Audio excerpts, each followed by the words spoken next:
As vast as this world is, the myriads of thoughts of where we came from and why we are here. At some point, each one of us has a responsibility to more than just ourselves. Each one of us can help shape not only our future, but the future of the ones we love. It's not very complicated, and at times, it just starts with one person.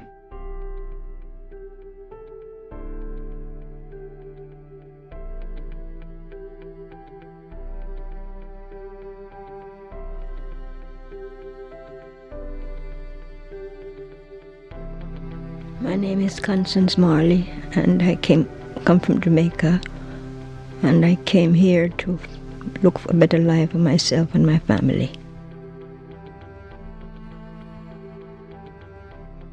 I don't know if you're aware of her medical situation, but it has been an uphill battle because of the RSD that she's dealing with. There are no words to describe what it feels like. I've been to several pain doctors. I've had pain stimulators put in, take out. It robs you of your life. It ages you. It ages me about 10 years. Grandma's nice, she's loving, and she loves us very much. I have no choice. I have to do the best, try to put a big fight and do the best I can and hope for the best.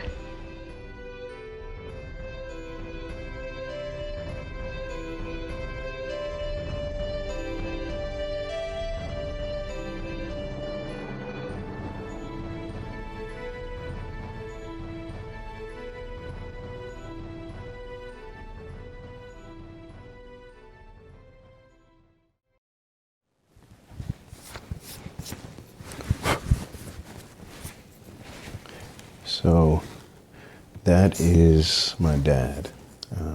He actually passed in November last year. And that is my mama, right? About 8 years ago, my mother was diagnosed with CRPS. Back then it was called RSD. Most of you have never heard of it, just like I didn't. But I'm hoping with this film, we can change that. My name is Charles Mattocks. I'm a father of 2 amazing girls, Isabella and Eliana, and a handsome son named Armani. I'm also a celebrity chef that has been seen on such shows as Dr. Oz, CNN, and The Today Show. Best-selling author, world diabetes advocate, because I have it, and now filmmaker. I decided I would make a film based on her life with CRPS and try to help the community. Now, I had some background in being an advocate as I am living with type 2 diabetes myself, and I work in diabetes around the world. So I started my journey to meet doctors, people living with CRPS, and get as much knowledge as I could about the condition while trying to create a movement. It would change my life and many others.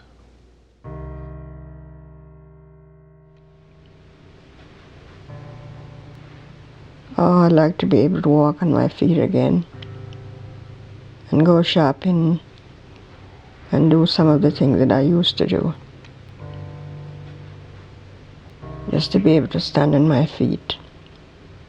When I put my foot on the ground, it's full of broken glass and pins and needles and stones almost. It's unbearable. You have to learn to live with the new life that you have. But I know that I cannot live with this pain. So I'm hoping that this new doctor, Dr. Hannah, that I heard about, that he will be able to help me. I hope for that. Otherwise, it's going to be a sad story.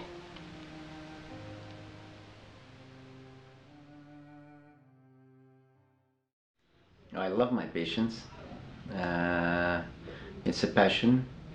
I think I'm very lucky, or let's call it blessed, to be able to do what I do, to be able to provide relief for those patients. I have been suffering from RSD for almost 3 years now.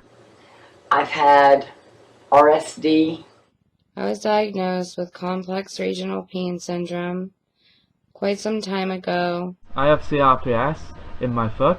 RSD patients are extremely depressed, extremely frustrated. By the time I see them, they have tried everything and everything has failed. By the time I see them, a lot of them have lost function of one limb or two limbs or all, extremities. I see some patients coming here on wheelchairs. Imagine a world where even touch is too painful to bear. CRPS and RSD are two of the most painful conditions you can ever have. It can strike anyone, anywhere, at any time. It's a difficult disorder to diagnose, and although rare, CRPS is more common than first thought. It could be being bumped by a supermarket cart, spraining your ankle, having a fracture. But they didn't see any broken bones. It just started progressing so rapidly, and then that's when Dr. Barker said, you have RSD. The biggest problem is that the majority of doctors really don't know how to diagnose it. Millions of Americans suffer from CRPS, a syndrome that follows an injury sometimes years later. And patients say being dismissed by doctors makes CRPS even worse. Patients can get it from trauma, and actually sometimes even after stroke or after minor injury. It ranges from minimal injury to severe injury. What happens is the attack or the barrage of stimulations from the injured area goes to the spinal cord, and it kind of stimulates the brain and causes a lot of dearrangement of the receptors at the spinal cord.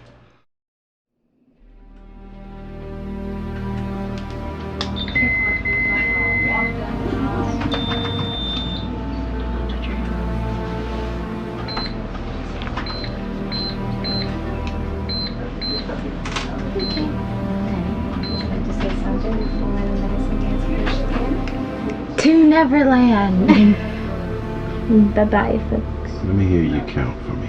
1, 2, 3, 4, 5, 6, 7, 8, 9, 10. I'm cold. 11, 12, 13, 14, 15, 16, 17, 17, 18, 19, 20. Every day since December 15th, 2012, I've been in excruciating burning and stabbing pain because I've been diagnosed with CRPS/RSD type 1 stage 3.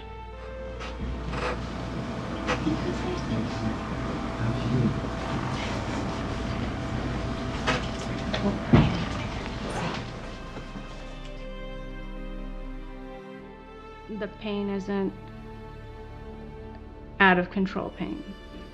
I had a spine surgery, and that's where it started. And it went into my hands, and from my hands it went up my arms and throughout my spine, and within a year it was in my feet, ankles, and legs. We're selling their house now to move to be closer to Clearwater, to the infusions.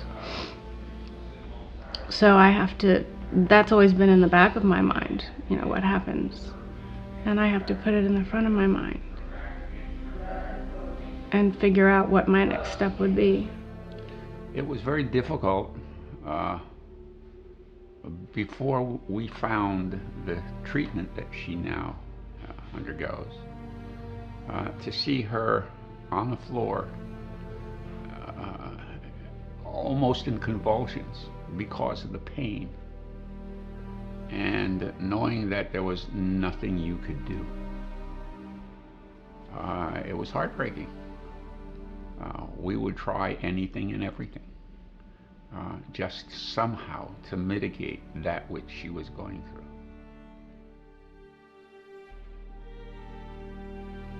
was 8 years old. I was playing soccer and I twisted my ankle, it was raining, and I turned it into a pothole. Immediately I had pain in my ankle and then it spread to the entire leg. Basically the pain is super intense and horrible. It's on the McGill pain scale, which is a scale of pain. It's the highest thing up, the highest painful condition on there. It's above childbirth, it's above amputation, it's above cancer pain. But just because I have it doesn't mean that just because I have it doesn't mean I'm not normal. It just you should still talk to me and treat me like a human being or whatever. It was hard to accept from a very normal, active child that overnight something like this happened to her. A healthy, active child was told she was crazy. She was faking. I was told I was crazy. There's nothing wrong with my kid. It was a behavior. That was the furthest thing from the truth. She had a horrible disorder that no one knows about. I was a tennis player at Voluntary Tennis Academy. When I look at those trophies, it helps me remember that all that training, it paid off. I don't want to think that I wasted 4 or 5 years of all that hard work for nothing. I always played sports and I was on the path to be a professional tennis player. Multiple nerve blocks, injections, spinal catheter blocks, 6 weeks physical therapy at the Cleveland Clinic inpatient. Broke my foot 2008.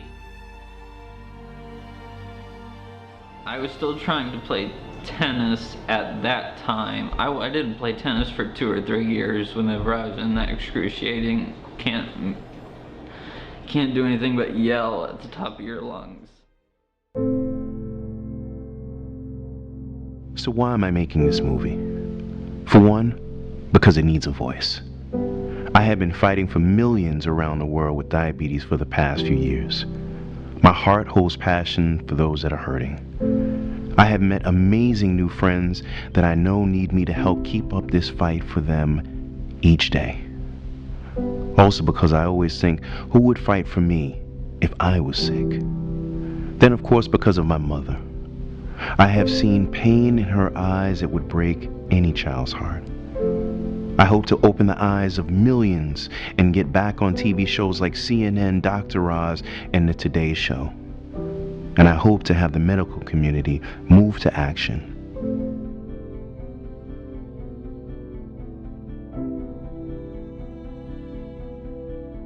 Currently, for the last 10 years, I've been running a nonprofit organization. So I work here strictly pro bono for the last 10 years.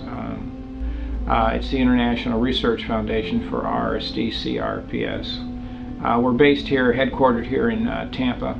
We do provide care for patients in addition to that who have the complex regional pain syndrome, abbreviated CRPS, also known as reflex sympathetic dystrophy, or RSD. When people are going through a lot of pain, they just don't know how to cope with it. It's almost like their life has ended. No one can understand pain. This is what I've come to realize. But how bad is the pain with CRPS? On the McGill scale, it's rated higher than childbirth and amputation. And because there's no real money in this disease, no one is rushing to find a cure. So far there is no cure for RSD or CRPS. There is management. There is pain management for it. In the past, we used to do sympathetic blocks, believing it is mainly a problem with the sympathetic system. That mentality or those treatment plans have changed a little bit lately. We do know that that now we can, for the first time, say there is a treatment out there that and work in the more desperate cases where the RSD is spread throughout the body, and that happens to be with the ketamine infusions. So my mom was going to be getting ketamine, one of only a few treatments that actually help at times with some of the pain of complex regional pain syndrome. So I went and Googled, and it said ketamine is a medication used mainly for starting and maintaining anesthesia. Other uses include sedation in intensive care, as a painkiller, and as a treatment for complex regional pain syndrome. It induces a trance-like state while providing pain relief, sedation, and memory loss. Why ketamine?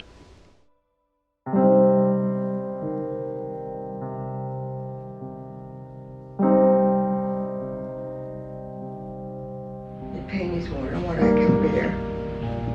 And I don't want to live like this. I can't. Well, I cannot promise you, that the ketamine will help you 100%.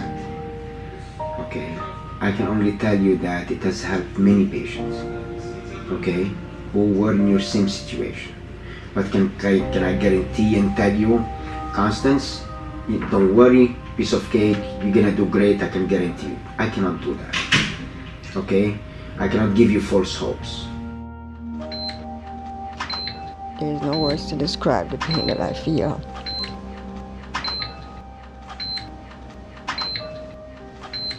Pain everlasting, traveled from one foot to the other, exactly the same, into my behind, into my hand. Now it's really full body RSD that I have. And so here I am 8 years later with pain that's unbearable all over my body.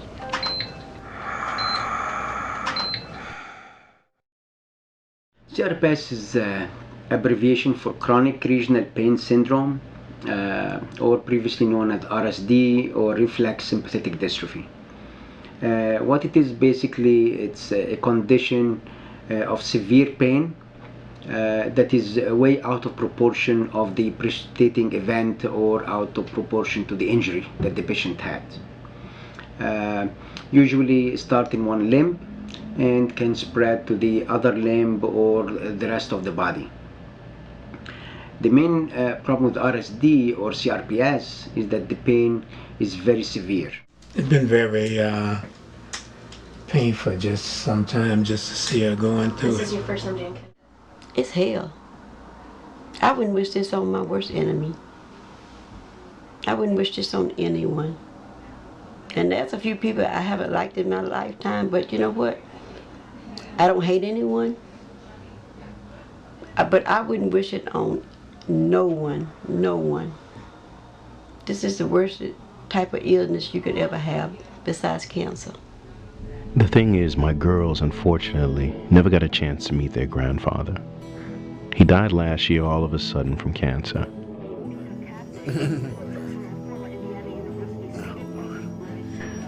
I had to watch him go through that. So it was very important that I make sure that their grandmother was around for many years and that they would be involved in her life. And who is that? Grandma and Grandpapa. Yeah. What do you think about Grandma being sick? She needs help. And what do you think? How is it? Is Daddy doing a good thing trying to help her? Yes. Why? It's because you're helping her really nice. Yeah. Isabella, what about you? What? Grandma needs help, right? Yeah. Yeah. Why do you think Grandma needs help? Because she's really sick. And you want to see her better? Yeah. Okay. Let me see that picture again. Turn it this way. There you go. Grandma was pretty, right?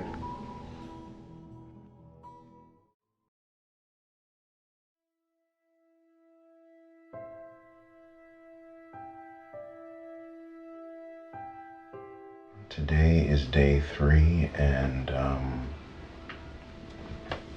tired. I'm really tired. You know, it's a lot to deal with her dealing with someone who's sick is just not easy at all. You know, I think I do this because I would want someone to do it for me. You know, she's going through hallucinations. You know, you gotta literally, it's like she's a baby. I mean, you almost have to wash her. You have to feed her. You have to make sure she doesn't fall out of the bed. You have to make sure she's drinking water. It's tough.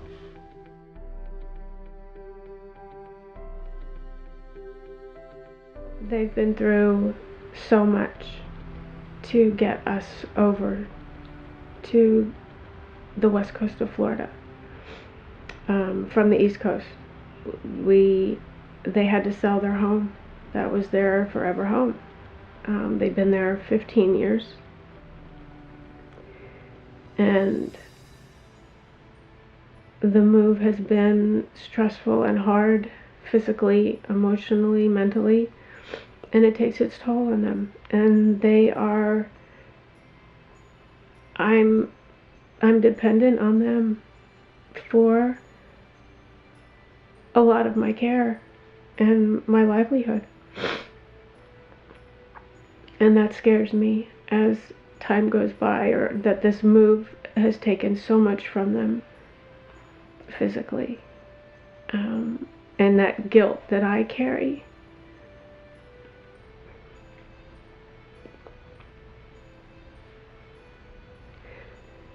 Because had I not gotten sick, this move wouldn't have been necessary. And that's hard to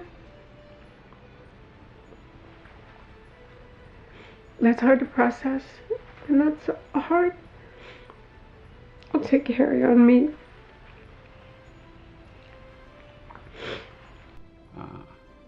It's hard on me when I can't help, okay? But if I can help her, you know, it is what it is. We know it's an incurable disease. We know that unless there's a miracle somewhere and somebody finds a cure, this is what she's got to face the rest of her life.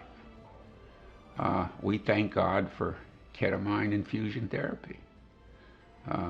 Dr. Hannah, Dave Grasso, and the people at the Florida Spine Institute have been absolutely fantastic. And that, to date, has been the miracle that keeps her going. How's school? I absolutely despise it. Are you making friends and all that kind of good stuff, or? I try, but don't get much in return. Why? Because typically most people think that if you're in a wheelchair, immediately you're mentally retarded, even though that's not in my case. But lots of people just stare at me, and if I say hi to them, they'll say hi back in courtesy, but that's about all they get into. Tell us what it's like living with a sister with CRPS.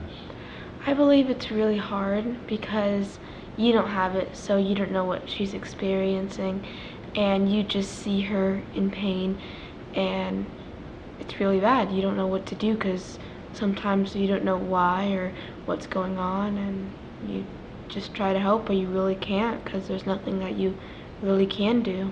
She was this social butterfly, this beautiful girl, not afraid of anything, you know, a swimmer, you know, student counselor, president honor roll. She had it all. I think she feels trapped in a body that is not hers, if that makes any sense. She's only 14, you know, it's not like this happened when she was 50. And that she had a fulfilled life, you know, with, you know, a husband and a children and, you know, a career. She's starting. She just have, you know, a lot ahead of her that I don't know what's gonna happen. I don't know whether she will complete a career. I don't know if she's gonna one day decide I can't fight anymore. I don't know if she will get married. I just don't know. And yeah, it is heartbreaking. I know I do want to have a career in life, but obviously I don't want to push myself to the breaking point. But I want to push myself to at least be able to do some normal things.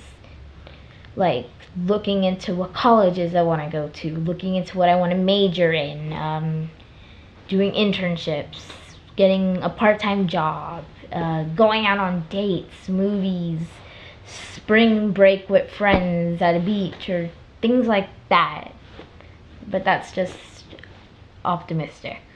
And then when you go back to reality, you realize I can't even leave the house without my mom, an ice pack, those kind of things. One of the reasons I'm so committed to this project is because of my own children. And seeing those with CRPS, like Natalia and Hannah, and scores of others around the world that suffer for absolutely no reason. It scares me to ever even have to think of my little babies suffering from this disease. So I try to create a movement with social media and gathering up some awesome advocates in CRPS that have helped lend a hand to getting this film out to the world. It wouldn't be easy. The whole thing with the documentary is really to bring awareness. See, a lot of people go years without being diagnosed with CRPS. Hey Charles, I just wanted to say thank you so much for making this documentary to bring awareness. And I was very, very excited about this. Thought to myself, wow, finally somebody's gonna give us a voice. Charles Mattocks. And boy, what a godsend he was, not only to me, but to the RSD CRPS community. I was embraced by many in the community, and one such person was a lady named Nancy Cotterman and Diane, both living with CRPS, who help hundreds cover costs of treatment with their nonprofit. I think over a period of time, this film is going to open up doors that otherwise would never be opened. It's going to enlighten, it's going to educate, it's going to help, and most importantly, it's giving hope to people that feel hopeless, that have felt hopeless. People that wanted to give up are now saying, wow, trial by fire is giving me a reason to hang on. Trial by fire is going to save my life. I can't tell you how many people I've heard that from in messages, in private messages, in text messages, in phone calls. I'm Nancy Cotterman. We are a nonprofit that helps people obtain the treatment that they want when either their insurance will not pay for it or they are uninsured. We saw this need in the CRPS community and decided that was something that really needed to be done. I hope the insurance companies start to cover the treatments that these people in pain deal with. I hope they'll spark the community to stand up for the thousands, if not more, that need to be heard. But also because I care. I don't know what tomorrow will bring. I don't know what will happen with my mother. But I do know I won't stop trying.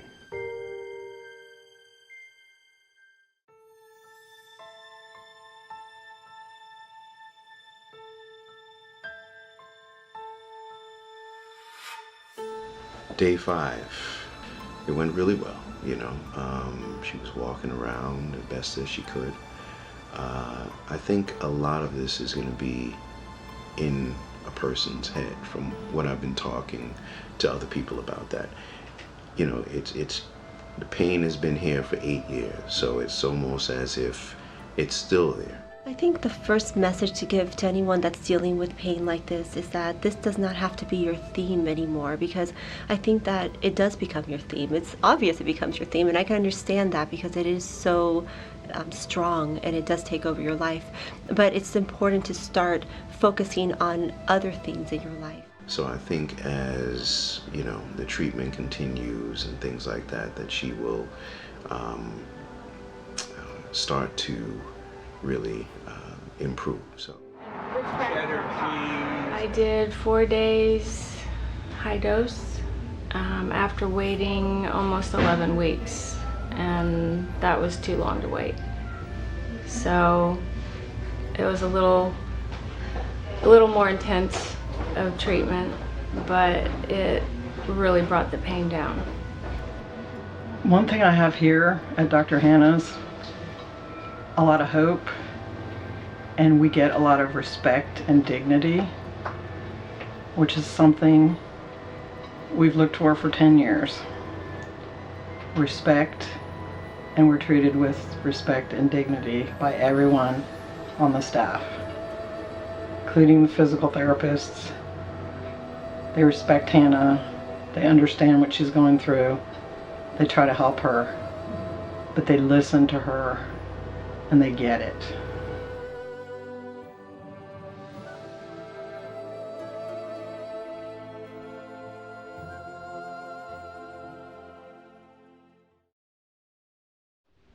Last night was a night from hell. Night from hell.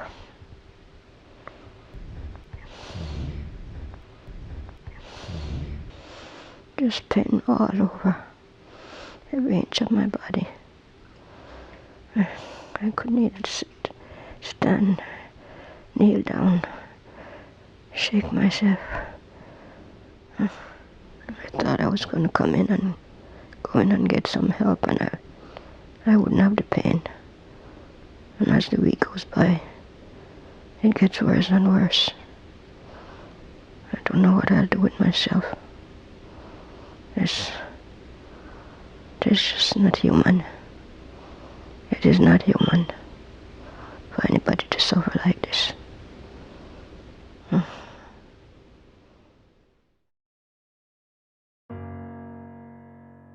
So one of the problems we have with this disease is that no one knows about it.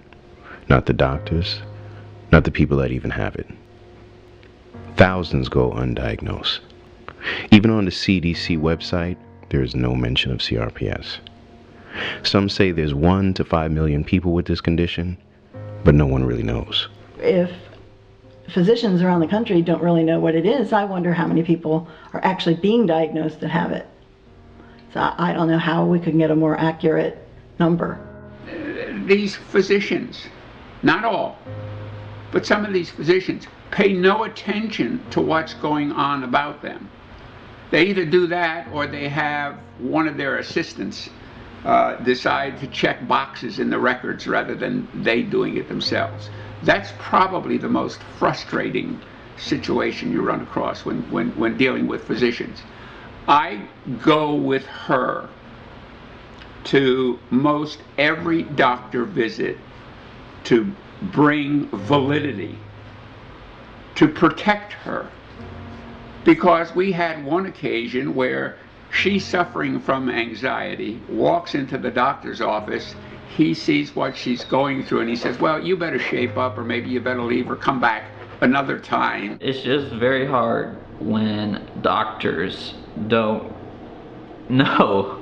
No one knows what CRPS is, and they think you're making it up. I would not think it would surprise me if there's one person who was diagnosed with CRPS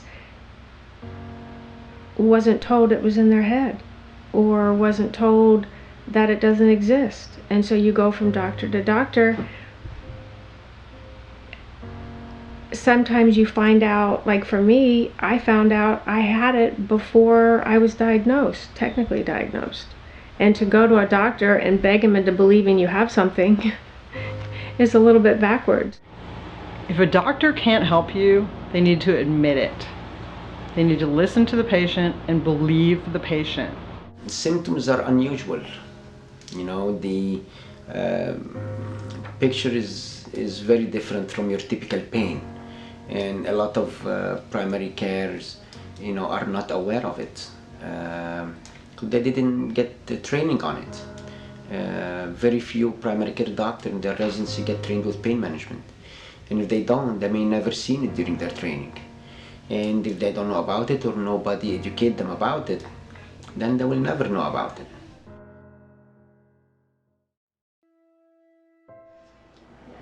gathering here to pray for Natalia, to pray for her health. Just bring her the relief that she needs, along with all other people who are suffering from this terrible disease. It's hard. It's really, really hard to see her like that, to pass through that. It's hard. People don't understand. Family don't understand the pain that you have inside. It's hard that you can't even explain that one. I don't know, but I go home and I cry and I cry and I cry. And I try to be the strength for me at night. And she didn't see me cry, really. And my husband sometimes he's like, what's wrong? Well, there happened this, and I don't know what happened with Natalia. I don't know how long she's gonna be living, how long she's gonna be alive. It's a disease that we don't know nothing, that we've been learning.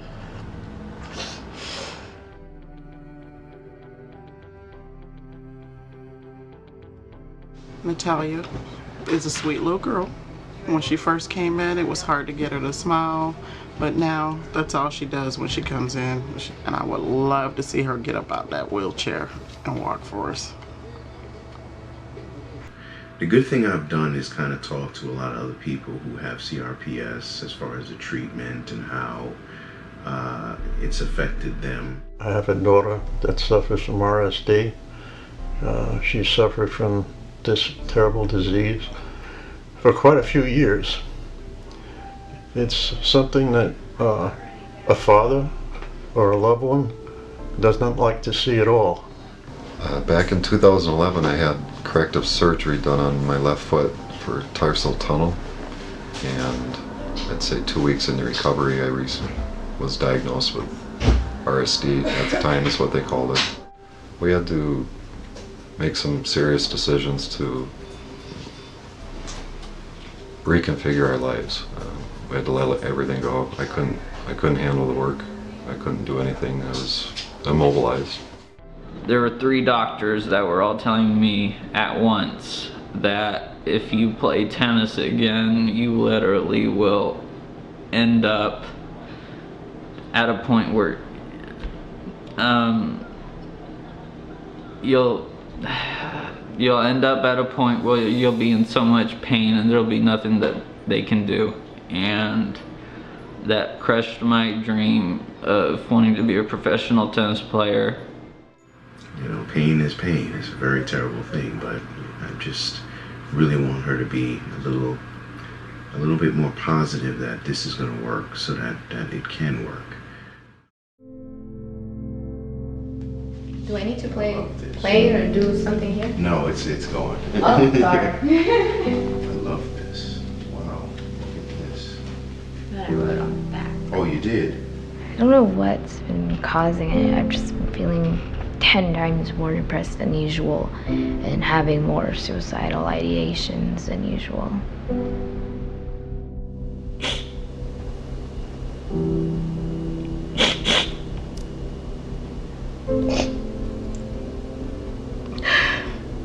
This disease is called the suicide disease because there are some people that just can't get help. I always feel like, you know, if they came here or, you know, if they went to any doctor who will treat it aggressively, you know, enough that it may have a better chance of getting better and they wouldn't be as, you know, so desperate and in so much pain so that they will take their life.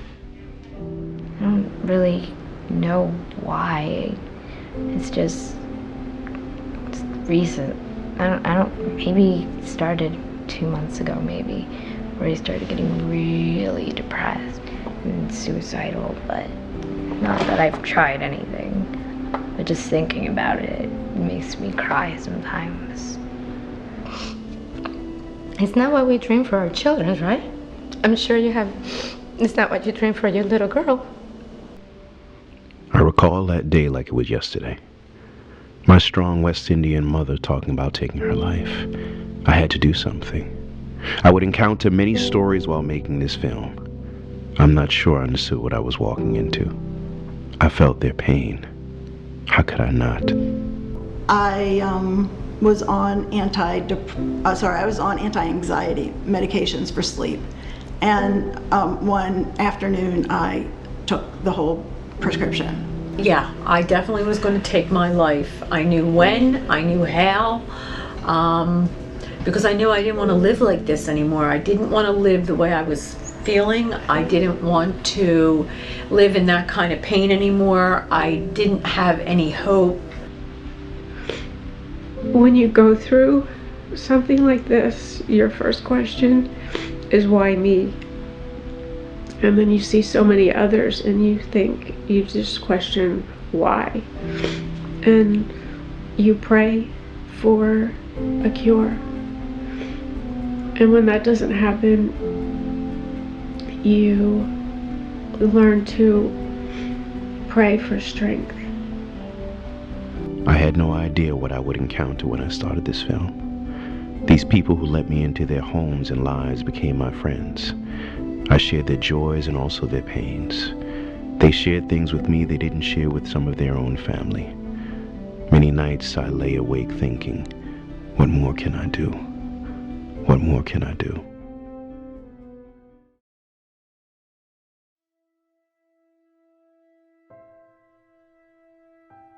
I just wish she was a more positive person, and I got to be real, right? It's a documentary, and we have to show reality. And I don't know. Sometimes I think that the negative is holding the progress back, and I think positivity in the mind helps breed positivity in the body. So. Day 14 is over, and last day tomorrow. Let's see what happens. Dr. Hannah, who runs the Florida Spine, he's a physician he's a one-of-a-kind physician as far as I'm concerned. Many of the physicians today put you in a box, and Laura Lee has a good way of explaining it. You come in to see this doctor, you're put into this box, and the doctor does for you whatever the box says. Dr. Hannah is not that way. Dr. Hannah thinks outside the box, and Dr. Hannah individualizes the treatment for each patient. Dr. Hannah is a miracle to me. She likes him, and he's helping her, and she hasn't had good help in a long time, very long time. She's had more disappointment. They all say, oh, we'll try, but then they give up real quick. Dr. Hannah really helped me get my faith back and helped me start to believe that I could live, not a tennis life, but still a good life. I'll have pain, but he'll help me work through it. I guess when I talk about physicians, what always comes to mind is Dr. Hannah.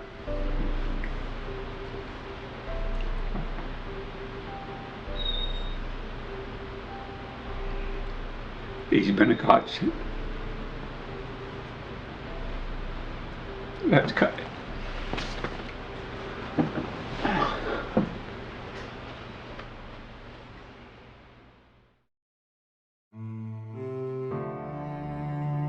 So for 16 days, I felt as if I put a woman through more than her small body could bear. And at the end of this, I hope we can figure out a way for this to be a reality. CRPS has been cured. Would mean an end of pain for the hundreds of thousands that see no hope of relief. To fight this disease, you have to have hope, and you have to have faith, and you have to have perseverance, and you have to believe that there is going to be an answer soon, a cure. If someone gets a whole team of doctors and scientists who devote to CRPS or any other disease for that matter, then that's probably how we're going to find a cure. Because she's young, we can raise awareness, and somehow, somewhere, someone can get something that works for CRPS. and just believe that there is hope, and then someday it will get better. But at this moment, yeah, very afraid. I want to lead a normal life, like most people, they take it for granted, but that's what I like.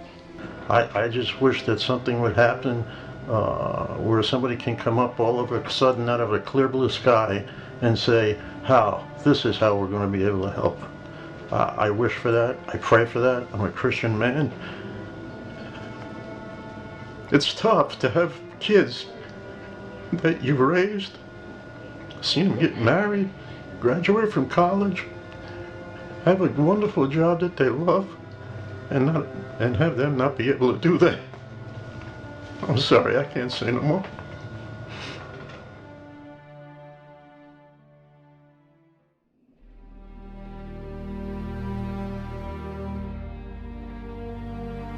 Treatment was rough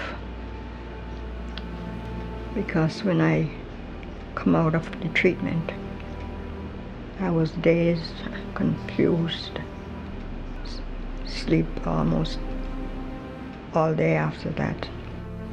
This treatment works for some people, but it doesn't work for everyone. But I'm hoping that something will come along that will take this misery away from me.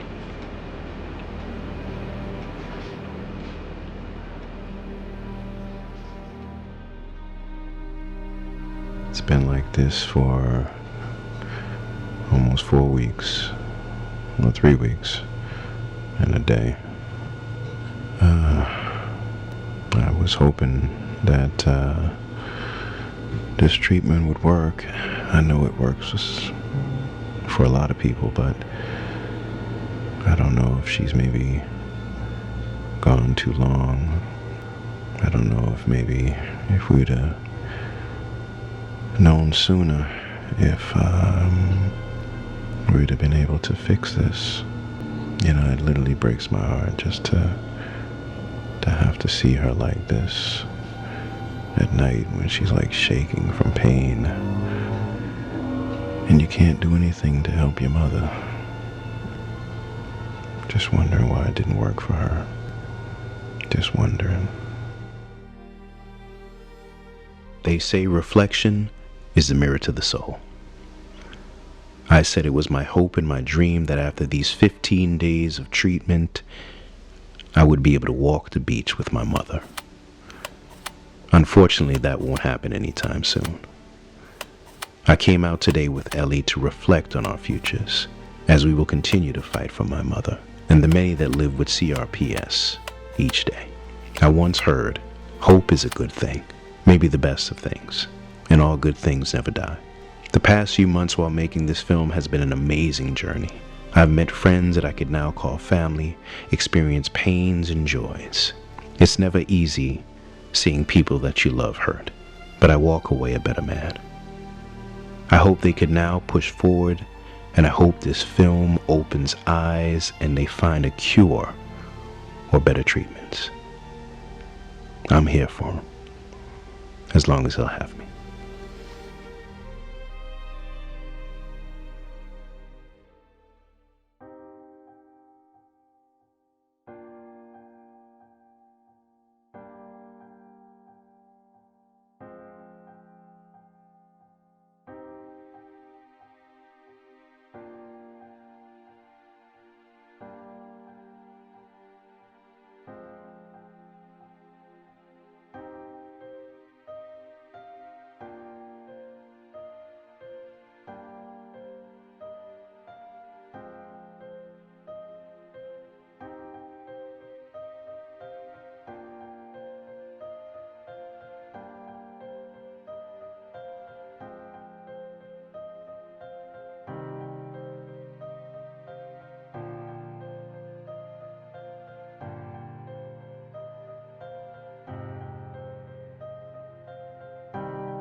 RSD, complex regional pain syndrome, for about 5 years now.